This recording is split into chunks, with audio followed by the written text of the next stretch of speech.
এই রেজাল্টে কারো ঘরে বাজছে আনন্দের ঢোল, আর কারো ঘরে পিঠে উঠছে পিঠের খোল। এই WhatsApp everyone, welcome to my channel. So guys, আজকে আমি ইন্টারভিউ নেবো দুজন উচ্চ মাধ্যমিকের ছাত্রকে নিয়ে। একজন বাচ্চা বইয়ের পাতায় স্বপ্ন খুঁজছে, আর একজন বাচ্চা যে ফেসবুক, সিগারেট, রাজনীতির ভেতর বড়লোক হবার স্বপ্ন খুঁজছে।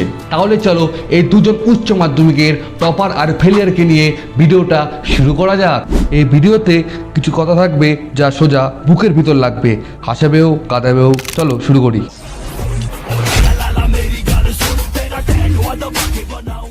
নমস্কার ভাই, কেমন আছো বলো? নমস্কার দাদা, আমি খুব ভালো আছি। এই যে রাজ্যের উচ্চ মাধ্যমিকে প্রথম শ্রেণী লাভ করে, मैं जानता हूँ। ভাই তুই এক্সামে যারা নাম্বার পেয়েছিস, এখন তো শিক্ষকরা গুগল থেকে উত্তর দেখে তো নাম্বার চেক করছে। না না দাদা, আমি শুধু খাম জড়াই আর রাত জাগি। যখন আমার বন্ধুরা ডিস্কোতে, তখন আমি মন দিচ্ছি পড়াশুনোতে। বাবা কি ডায়লগ! এ তোমাদের রাজ্যের সরকারকে টক্কর দিয়ে দেবে। তা ভাই তুই প্রেম টেম করিস না? আর হ্যাঁ, আর বলো না, একটা ছিল, দেখতে ছিল এমন যেন মনে হচ্ছে গরুর গায়ে কেউ পাউডার লাগিয়েছে। আর বলো না, একদিন বললো তুই আমার টাইপ না। আর আমিও স্যাভেজ মোডে বলে দিলাম, ঠিক আছে, তোর টাইপ যখন চাষা, তাহলে আমার সঙ্গে তোর বনবে না, কারণ আমি যাব উচ্চ মাধ্যমিকের পর নাসা। তাহলে তো ভাই তোর এত সুন্দর নাম্বার দেখে তোর সে ছেড়ে যাওয়া নারীটা এখন দুটো লাভ ফেল দিয়ে ইনস্টাগ্রামে রিল বানাচ্ছে। তাহলে ভাব এখন তোর লেভেলটা কত হয়ে গেছে, কোথায় চাষা আর কোথায় তোর মতো সায়েন্টিস্ট নাসা। ভাই তোর এর পরে কি করার ইচ্ছে আছে? হ্যাঁ, আমার ইচ্ছে আছে আইআইটি নিয়ে পড়ার।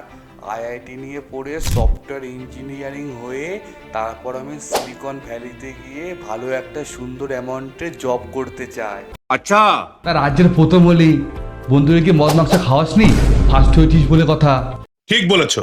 আমার বন্ধুরা অমূল লম্পট ছাচ্চর না, আমার বন্ধুরা সবকটা আমারই মতো কথা কি ক্লিয়ার না ভেজাল আছে? প্রেমে ধোকা খাওয়া। আর আমি যেমন, আমার সঙ্গগুলোও তেমন, কিন্তু তাদের মধ্যে আমি একটু ভালো বেরিয়ে গেছি, টপার বলো না। তাহলে ভাই আজকে তোমার সঙ্গে এটুকুই কথা। তুই এতদিন বই ডুবেছিলি টপ করার জন্য, আর তুই এখন দাবা হবি শুধুমাত্র একটা ভালো সরকারি চাকরি পাওয়ার জন্য। তাহলে দেখা হচ্ছে কোনো একদিন।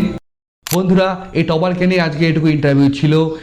এখন আসছি এমন এক নতুন ভাইকে নিয়ে যার উচ্চ মাধ্যমিকের রেজাল্ট দেখে স্বয়ং তার স্কুলই বলছে আর স্কুলে আসিস না ভাই, তোর এই নাম্বার থেকে আমাদের স্কুলে যে মান সম্মান আছে তাও থাকবে না। भाई साहब कुछ ज्यादा नहीं हो गया? নমস্কার ভাই, বল কেমন আছিস? না বলবো না, তুই যে নাম্বার পেয়েছিস তোর কেমন আছিস বলো আমার পাপ। বল তোর নাম কি? নমস্কার, বাবা নাম দিয়েছে অর্ক, কিন্তু আমার এই মার্কস থেকে পাড়ার কাকিমারা বলছে ওর থেকে সতর্ক। अच्छा। তুই পড়াশোনা করতে না কেন ভাই? আর বলো না, আমার 5টা গার্লফ্রেন্ড ছিল, সেই 5টা গার্লফ্রেন্ডকে আবার ঠিক মতো টাইম দিতে হতো, নাহলে আমার সোনাগুলো রাগ করবে না। একজনকে নিয়ে যেতে হতো ওয়োতে, আরেকজনকে নিয়ে যেতাম ডিস্কোতে, আরেকজন ছিল খুবই ভালো ভদ্র, তাই তাকে নিয়ে যেতাম রেস্টুরেন্টে, আর বাকি দুজন তো ছিল পাড়ারই, তাই ওদের পাড়ার বাঁশবাগানেই নিয়ে যেতাম। মানে তুই বাঁশবাগানেও? আরে বুঝো না, পাড়ার লোকের থেকে লুকিয়ে ওদের সঙ্গে গল্প করতে যেতাম বাঁশবাগানে, তাই আর পড়ার টাইমটাই মতো না। তাহলে তার আগে বাকি সময়গুলো তুই কি করতি? পড়ার টাইম কখন পেতাম? সকালবেলা ঘুম থেকে উঠতাম 9টার সময়, সকালবেলা খেয়ে হয় তাই খাই, খেয়ে দিয়ে চলে যেতাম বন্ধুর সঙ্গে আড্ডা মারতে। ওখানে 3 ঘন্টা আড্ডা মেরে গেম টেম খেলে তারপর বাড়ি চলে আসতাম দুপুরবেলায় এসে কি স্নান করতে করি, স্নান ফান করে দুপুরবেলা ভাতটা খেয়ে চলে যাই সে মাঠে খেলতে, খেলাধুলা করি, যদি হাঁপিয়ে যাই একটা সিগারেট টান দিই, স্বর্গ। তারপর সিগারেট খেয়ে তারপর বাড়ি চলে আসি, একটু হাত মুখ ধুয়ে চলে যায় আবার সন্ধ্যাবেলায় বন্ধুদের সাথে আড্ডা মারি। সন্ধ্যাবেলায় চলে যেতাম, আমাদের একটা পাতাধরা দোকান আছে, ঝুমকুদার চায়ের দোকান, সেখানে আমাদের ফেমাস চা পাওয়া যায়। চা সিগারেট অনেক গিয়ে বসবো, সুন্দর চা সিগারেট দিয়ে দেবে, তারপর চা সিগারেট খেয়ে বন্ধুর সঙ্গে গল্প করতাম রাজনীতি নিয়ে। আমরা তো ভালো বুঝি না, তো গল্প করতে ভালো বাড়াতে লোকজন ভাবে যে হ্যাঁ ওরা রাজনীতি বোঝে, গল্প করতাম। ও বলতো টিএমসি ভালো, ও বলতো বিজেপি ভালো, আরেকজন বলতো সিপিএম ভালো, সরি ও তো নেই, যাই হোক, তো সেই নিয়ে গল্প করতাম। তারপর চলে যেতাম পার্টি অফিসে। পার্টি অফিসে গিয়ে যারা বড় দাদা ফাদা আছে, তো মদের জন্য পা চাটতাম। দাদা তুমি না হিরো, দাদা তুমি না হিরো, পা চাটতাম। রাত্রেবেলা চলে বসে পড়তাম একটা বাংলা নিয়ে, বাংলা পাইপ নিয়ে বসে পড়তাম। সে বাংলাটা খেয়ে আমাদের রাতটা ওখানেই শেষ। এবার বুঝলাম কেন পরীক্ষার শেষ দিনগুলোতে বেঞ্চ ভাঙে। ওদের মতো করা লম্পট ছেলেবেলের জন্য স্কুলের বেঞ্চগুলো ভাঙে আর শিক্ষা ব্যবস্থা ফাঁস পড়ে যায়। ठीक बोलेছো। তুমি শিক্ষা ব্যবস্থার কথা বলছো? তুই ভাবছো না আমি কেন এমন? আমার মা কিছু বলে না আমাকে? জানি না। দাঁড়াও, এটা উঠিয়ে নি, গরম লাগছে। আমারও একটা দাদা ছিল যে তোমার ওই সো কল টপারে ইন্টারভিউ নিলে, সে কতই না পড়তো। আমার দাদা ইংলিশে অনার্স নিয়ে বিএ, ইংলিশে অনার্স নিয়ে এমএ পাস করেছিল, কারণ তার একটাই স্বপ্ন ছিল, সে স্কুল মাস্টার হবে। তোমার ওই সো কল টপারটা কি বলেছিল? যে ওর গার্লফ্রেন্ড ছেড়েছে তাই ওই স্কুলে টপ হয়েছে।